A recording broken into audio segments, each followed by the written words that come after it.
Before we get into today's video, I just want to give a quick shout out to the series with its latest game, Infinite Strash, having dropped not too long ago.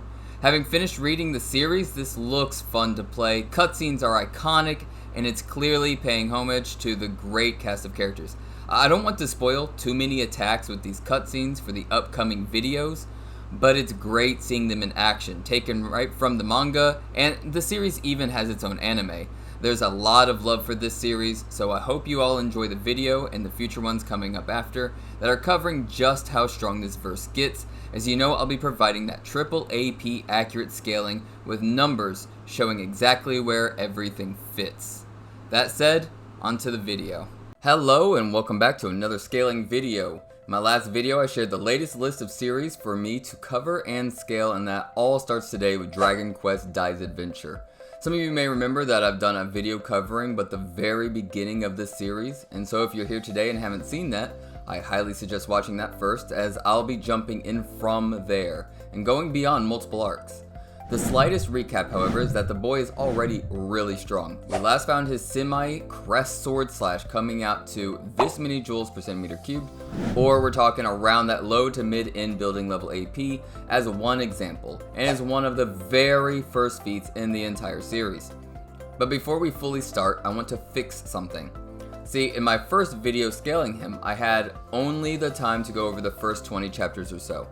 Because of this, I didn't delve hard enough into heights and sizes of things, and that led to me taking the size of Dai's sword used for his air pressure feat to be 70 centimeters in length across the blade, like a typical arming sword that it's clearly modeled after. However, I was wrong. Scaling that length to Dai and others around him turns everyone into 7-foot tall giants as early as Pop, let alone others such as someone like, say, Crocodile, who is supposed to be less than 3 meters tall. It's true once more if you try and use others who have scaled his height as well.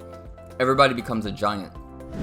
I and others have underestimated just how short Dai really is, and I put too much stock into the blade length, and so with that out of the way, I want it to be clear, due to a real life basis so as to have any actual real start into sizes at all, given that there aren't any official heights, Dai is but this many cubic centimeters, or we're talking about this many feet tall.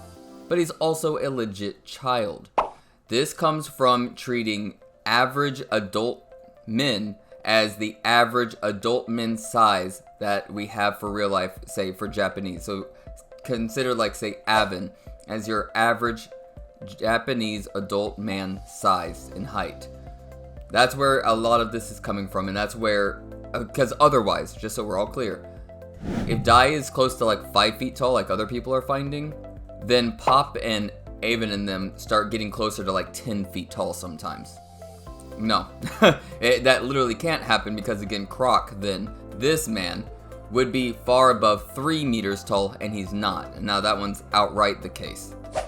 So this is where this comes from. So what that means is if the child is closer to like 3 feet tall, then the blade he was wielding, that air pressure slash, it wasn't done by a 70 centimeter length blade. Instead, it was just slightly over half that length. And so when looking at a volume and finding AP for that feat, rather than this many joules per centimeter cubed or the low to mid-end building level AP, it really truly comes to this many joules per centimeter cubed, or a city block level AP, as he's still capable of putting out that same total joules in that same feat. He still did the same feat, but now it's obviously, necessarily so, within a much smaller blade. Such as, I cut through the entirety of a pig carcass with this massive sword, oh, and somebody else can do the same with a dagger. The dagger would have to be carrying much more force within each cubic centimeter of space. Now let's move on beyond this and get to the new scaling.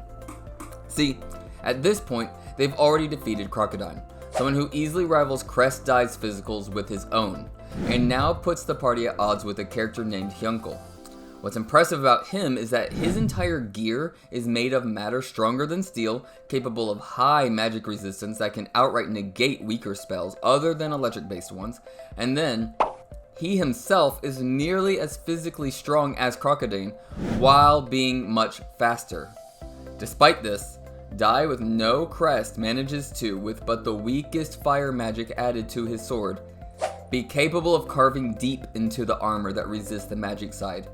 And yes, that fire does make the difference, as his hits prior without fire did literally nothing.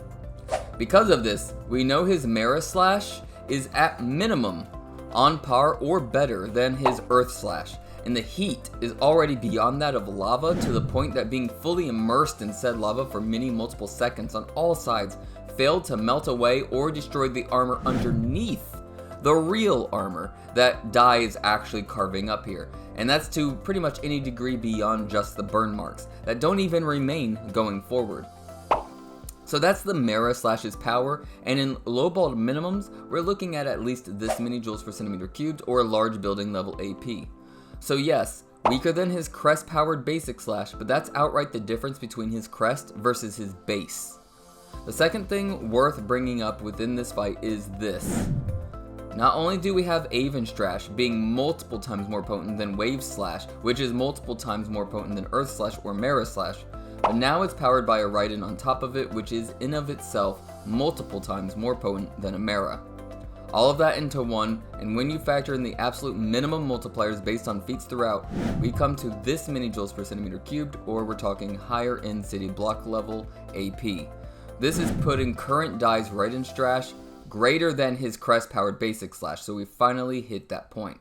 So the question then is, what is Dai like now, the current Dai, if he was using the crest? Now, beyond defeating Hyunckel, we very quickly get into the next villain, who with his fire spell offsets a volcano that leads into such that the actual pool of lava where Hyunckel sunk into it with no energy left.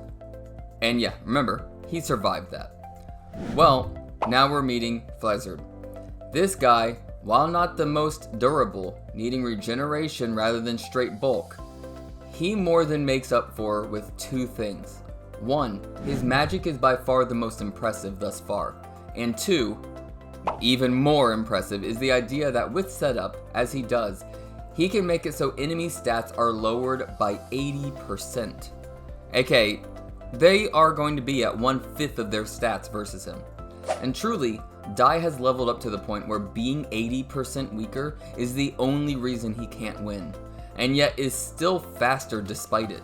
Before such a nerf, we see that he can actually combine Mera with Earth Slash that ought have at least as much output together as a single Wave Slash, though perhaps not so much when it's fire hitting his ice side, so it makes sense why he'd use it.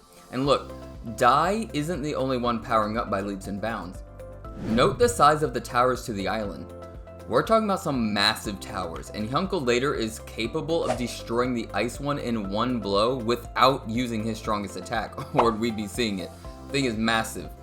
And while Croc is now capable of destroying the armored guards with pure physicals to a degree superior to Dai, and is himself capable of one-shotting the other tower, albeit with his strongest move and not to the same degree. And all of this has been applying to Pop and everyone else as well. Hell, even Hadler. So while it's easiest to focus on Dai, remember that this level of scaling is applying fully across the board. So much across the board that you have to remember that 80% reduction is applying to Hyunckel, Crocodine, and potentially even Flazard's own allies with the barrier still up. The barrier didn't go down either until both were destroyed, and we can see it affected even basic movement and not just attacks. So that means this is applying directly to Hyunckel and Croc destroying, one-shotting those massive towers. Anyway, we do get to, at one point, get to see the newest and strongest Hadler hide to survive Hyunckel's actual strongest attack, and at 100% no less. This attack, his Grand Cross, is capable of this. Capable of carving away a massive swath of rock, creating a cross-shaped massive, not even crater, that is a straight 90-degree angle drop. Cavern created, I don't know what else to call it. This is an insane attack that sadly, due to the AoE of the attack, doesn't give us an AP amount to straight scale from. However, no need to worry, because we can actually bypass all of this and go right back to Flazard. At full power, he can't take on Dai. However, this is where Mistburn comes in, and now we see Flazard getting a new armor that amps this boy up to insane degrees. I'm talking about strength above that of Crocodine, and durability to the level of at least Hyunckel's armor, although set up to be superior, with him smashing Hyunckel's full armor set to pieces with a single shoulder charge. And yet here is yet another absolute insane buff coming to the scaling. Despite Flazard becoming as strong as he has, Dai now, in base no less, he's closing his eyes. Because apparently now deep in his subconscious, he's figured out a bit more of Avin's teachings and now is easily evading, eyes closed, and massively, the boy destroys a chunk of that armor with a basic slash. No technique. Do you know what this is indicating for the scaling? And so make no mistake, this leads to base Dai using his basic Avon Strash. And in doing so, look at the amount of destruction to that armor. And it's massive. This armor is massive. This is directly scalable to Dai's earlier showings against Hyunckel's armor as a low ball no less, and the difference in destruction puts his base Avon Strash at this many joules per centimeter cubed or very low multi-city block level AP. And still, this is without his crest. And if you're curious, this would indicate his, say, Earth Slash or Mera Slash, not combined, at around this many joules per centimeter cubed or city block level AP. And so, I think it's just about time we introduce that crest, show the power he has with it. First, he has to get a new weapon, however, and I just want to point out the additive stats that equipment brings. Hell, even the little stats pages will give comparisons. And the reason this matters is for two reasons. The first is that as we get to future feats for the series, we won't always be using trash weapons, and that will matter in scaling. The second is this. Weapons can be such low durability, like actually left over for them, that they will shatter into pieces and actually lower the attack power a person will have, as a fresh blade would undoubtedly have done more with that Earth Slash, when his basic attacks have already shown to be able to cut through Flazard's armor. Now, to bring it all together, this is where we can finally reintroduce Dai's crest and the power he gets from it, because now, with no weapon equipped, look at him rip that head apart with his bare hands. This feat is blatantly outscaling his basic attack power above that. I'm talking about basic attack power with his fists. Above that of his old Earth Slash or Mera Slash. With a weapon equipped no less, even if the weapon was damaged already, meaning it's showing at minimum this many joules per centimeter cubed just via damaging the Hydra. Add in the level of destruction via closed fists pushing outward. This boy didn't actually even try to tear at all. There was no like I'm grabbing and pulling in or doing any tearing motion. He pushed it away with closed fists. That's what did this feat. I mean, that's actually insane. But so if we're looking at the level of destruction, I mean, the full crest ought scale much higher than at first glance. However, this is a big however sadly, this was due largely to the nature of how exerting force over time, although quickly, actually functions. Take, for example, pushing a heavy object where you have no foothold, right? Versus where you actually do have a foothold. The energy where you're exerting over time, let's say you actually do not have a foothold, if you're pushing against it and it's like really heavy, for example, you might see that you slide backwards, or maybe you barely move it while you slide backwards. Whereas if you have a foothold, say like he did here, the neck clearly keeping him, you know, in place. So let's say you're pushing on that same very heavy thing, but your foot is against a wall, you're not moving. Now you can move that thing much easier. That does matter a lot. It's the reason why people, normal humans, can go from I can barely push this thing weighing like half, sometimes half as much as what they can push if they actually have a foothold. When we're lowballing, we have to factor in such things, because the rest of his punches and strikes, like would be true for any of his sword strikes that we've been using for scaling, none of those have a foothold. And it also makes sense now why he can tear apart a head with such force, but his punches and strikes aren't just obliterating it. It honestly, just physics-wise, makes sense and is what we would expect. So due to such things, his strikes with no such foothold, again like he would with a sword, must then stay at this many joules per centimeter cubed via scaling. This too, however, has important implications because aside from having no weapon stats added in, he has no special attacks by which to apply the full force of his attack power. Just taking the absolute bare minimum differences in his basic punches and kicks to his basic sword slash power, that's already bringing about at least a 10 times difference in force. There are a decent amount of examples as most of the time he fights with his sword, but anytime he's punched or kicked someone rivaling his power, they've never done much of anything at all, while his basic sword attacks continue to impress. Add in the attack power of the weapon and the video game nature of the world, making it matter, like the stats added, and it's almost a no-brainer. So take a basic sword attack like that challenging the armor of Flazard, but on this die, and we can most certainly expect a whopping this many joules per centimeter cubed or multi-city block level AP on just basic sword attacks. And that's not where it ends. If we were to factor in the likes of an Ayyyy from die at this current power, we'd expect as much as this many joules per centimeter cubed, or we're talking small town level AP. Assuming the scaling thus far stays consistent, of course. And look, I can understand if someone were to see these numbers and think it's BS. I've addressed such things in the past, but I'll do it again here. 10 times difference for punches to sword slashes. 5 times difference for basic slash to his strongest special. Pretty convenient numbers.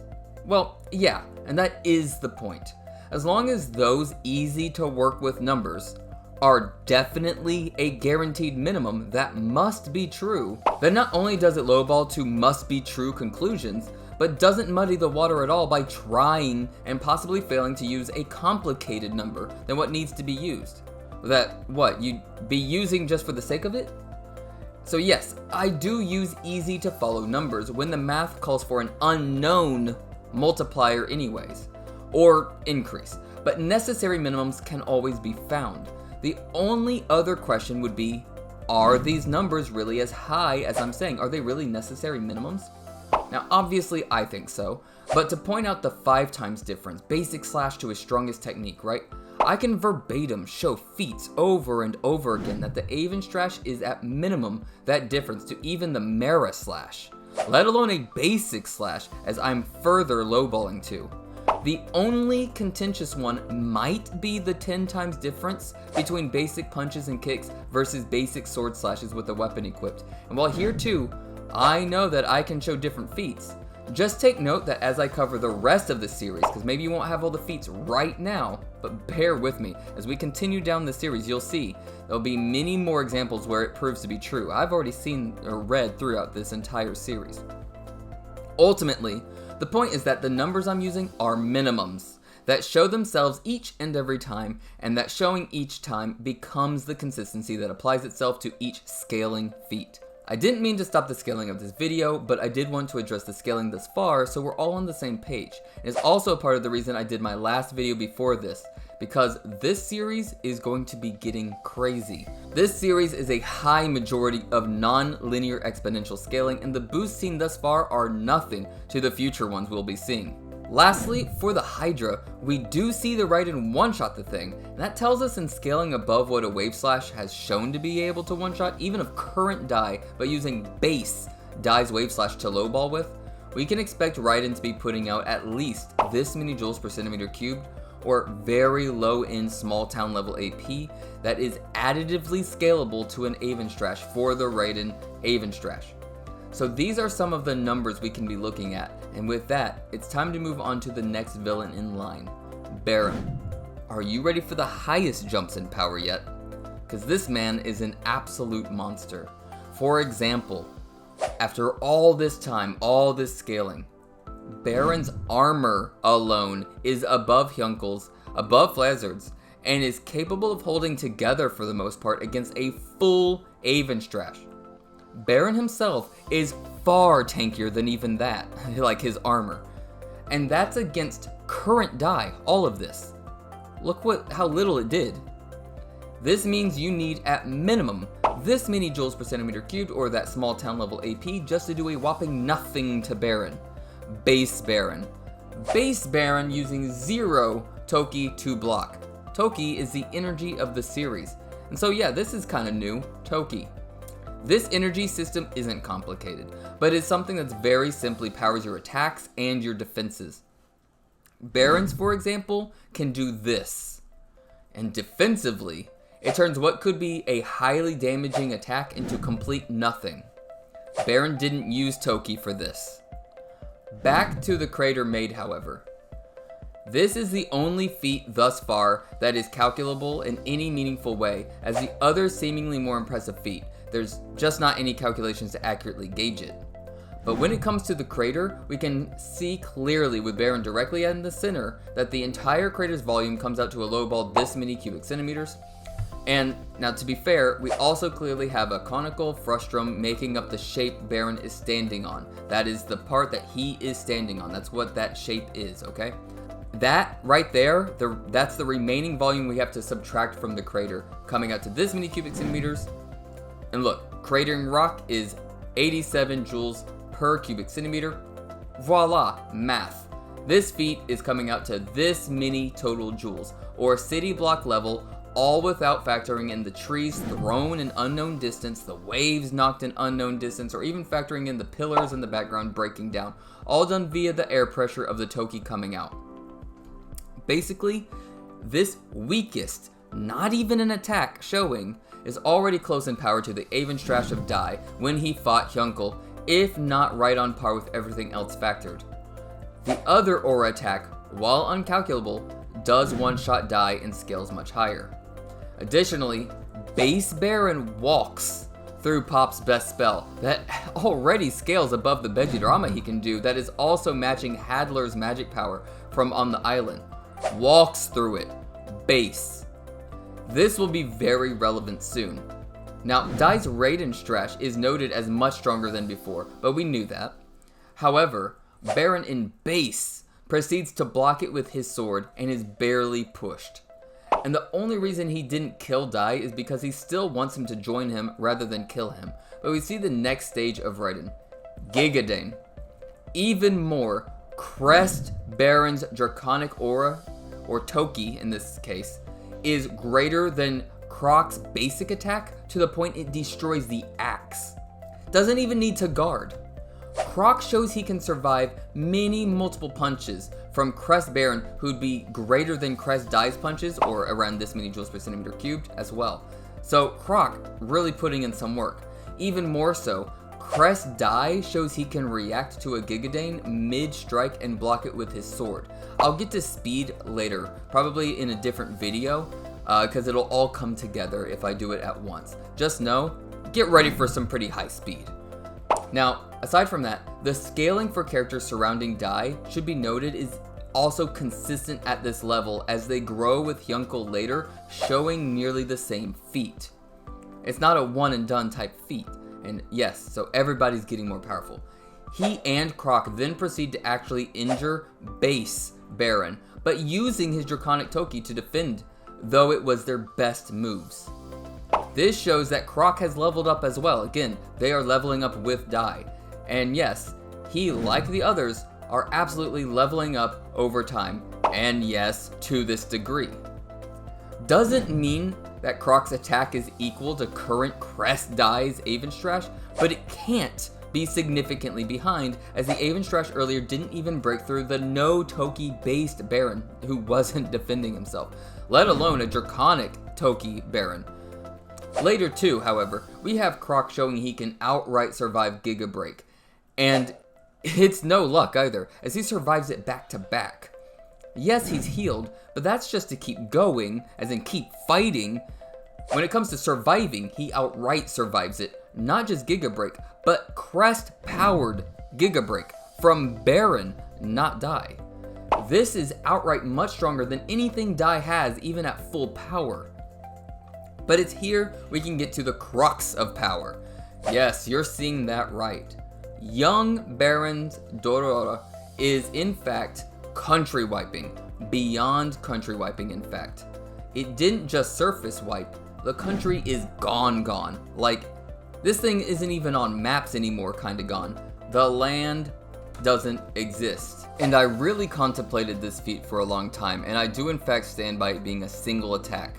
We have this direct feat, and even though we don't see the attack nor the land's aftermath directly, we do know the country doesn't exist on any maps beyond even ruined land as an aftermath, and we see but a single mushroom cloud rising far above the clouds directly on the land that, of course, ceases to exist. And to be clear, a single mushroom cloud of that caliber could only be the effect of a single attack. The column rising up to the head of the mushroom, as well as the whole thing in general, just simply couldn't be the way it is if it was multiple attacks that also have to be relative to each other to make any sense, if you're going to say other attacks played a role.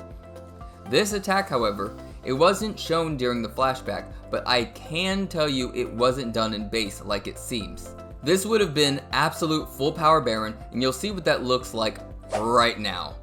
Now this is Baran at full power. At this point, his basic punches are quite superior to even his crest powered Giga Break, capable of punching a giant hole straight through Croc's body, much unlike what Giga Break could do.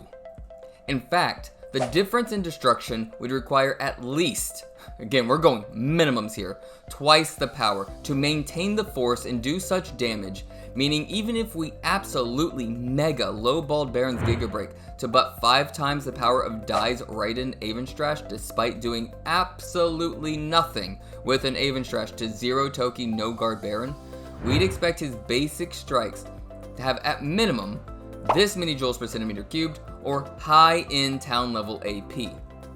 However, you'll see that this is far too low of a minimum. What we go on to see is that Toki is such a level of boost in power that Pop, with literally 0 magic power left, who with his best spell couldn't injure base Baran, who simply walked through his spell, his best one. Now, that same guy is in his strongest form. He can't even move Pop's fingers away. And then even more, just portions of that power is enough to injure and stun lock him. This is important because the full explosion, while we don't know if it'd have killed him, it certainly injured him more than normal, and he was only as okay as he was due to Pop's fingers letting go. So then, yeah, Toki is a massive boost. But no, that's not the end of this ridiculous scaling. Next we see Dai, now capable of fighting off Baran's Mind Wipe. He moves his crest to his hand, and with a basic punch, is able to power through full power Baran's Draconic Aura. Like what? Okay, so him with Croc's best attacks just prior could barely overcome his aura, and now a basic punch, now that he's come to his senses in a new way. This means in no time flat, Quest Dai's basic punch now outscales his old Avenstrash by leaps and bounds. Avenstrash versus base Baran with no Toki, no damage. Basic punch versus full power Draconic Aura boosted Toki, slight damage and knockback. The amount of crazy scaling happening here, again, insane. And yes, this also means his basic punches are now scaling beyond even Crest Baran's Giga Breaks, beyond them. The boy instantly now capable of accessing 100% out of nowhere, outright is stronger than the same fist that is at bare minimum 2 times stronger than his Giga Break, putting Dai's basic punches some X amount greater than this many joules per centimeter cubed or high in town level AP. Now, one thing of hyper importance is to note that I've been talking far more about AP and not total energy. Dai's basic punches are scaling to high in town level AP, not total joules. The total joules would be far higher. And to make it clear, let's reintroduce full power Baran's strongest attack, Dorora. To restate, country wiped off the face of the earth literally, single mushroom cloud. Hypothetical extra attacks, even at 1/10 the power, would have been visible. They're not, they don't exist. It's truly just that one attack. This attack carries quite the AoE on it, and lowballing the country size to among the smallest of countries in real life, treating the level of destruction as only cratering, and factoring the total volume of that attack, and we're getting this many total joules, or very low in country level total joules. is the same as each cubic centimeter of space making up that attack carry this many joules per cubic centimeter or large town level AP. If you apply Dai's basic attack of this many joules per centimeter cubed or high-end town level AP to the minimum difference to his Raiden Avenstrash, comparing strongest attack to strongest attack, his Raiden Avenstrash at this point ought have at minimum this many joules per centimeter cubed, making it nearly equal to that country level total joules. You can actually compare the AP of both attacks. This is why later, when we see Dai utilizing his Toki to the fullest for defense, we can see he can shrug it off. He's equalized a large portion of power between them. The series has been closing in on country level total joules for a while and has finally reached it, but it's AP that I will always primarily focus on. Last to note for the series beyond Dai specifically is that Baran isn't at full power.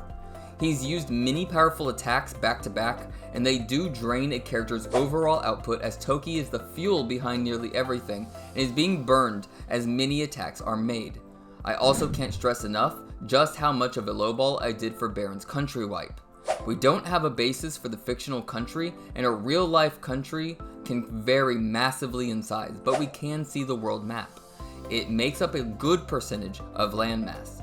But man, I've shown it before. Maps can be extremely messed up, and the fact it's a flat map on top, I lowballed the landmass equivalent to as low as 0.2% landmass. That lowball needs to happen. Cratering, that's only 87 joules per centimeter cubed. Lowballing needs to happen though.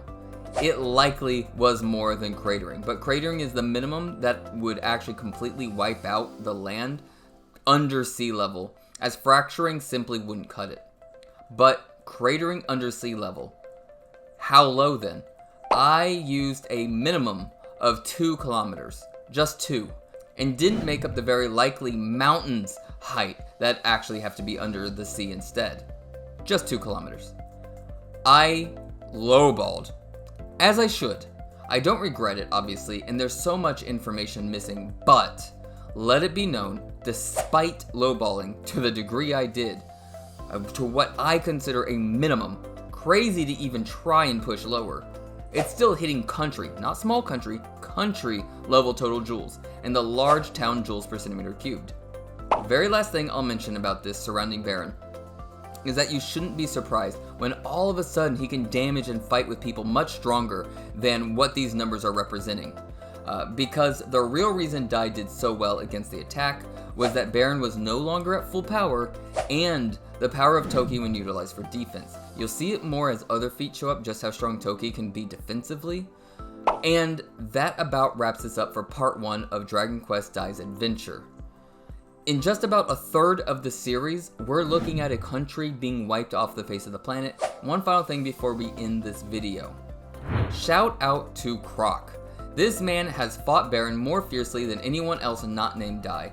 Took 2 Giga breaks back to back, kept fighting. Oh, he was healed. Okay, yeah, he also took full power fist through his entire body. Wasn't healed from that. That's okay, because he just kept going and even physically moved Baran in a meaningful way. He was sliced up, shot by Baran's laser, and even took a direct hit from Baran's Raiden. Finally down, right? No. Now Hyunckel wants to help, so who does he go to? Crocodine, so he can, with all his wounds, still throw the man so fast and hard that he's intercepting the mid-fight. Just to give Dai a sword. This man is a literal beast. I wanted to shout him out while I still could. With that said, I hope you all enjoyed the video. Please give the video a like, please comment below, and let's reach that 1,000 subs. Seriously, subscribe now if you haven't, and no, we still have parts 2 and 3 of this series before I start up on the next on the list. I hope to see you all in the next video, and ciao.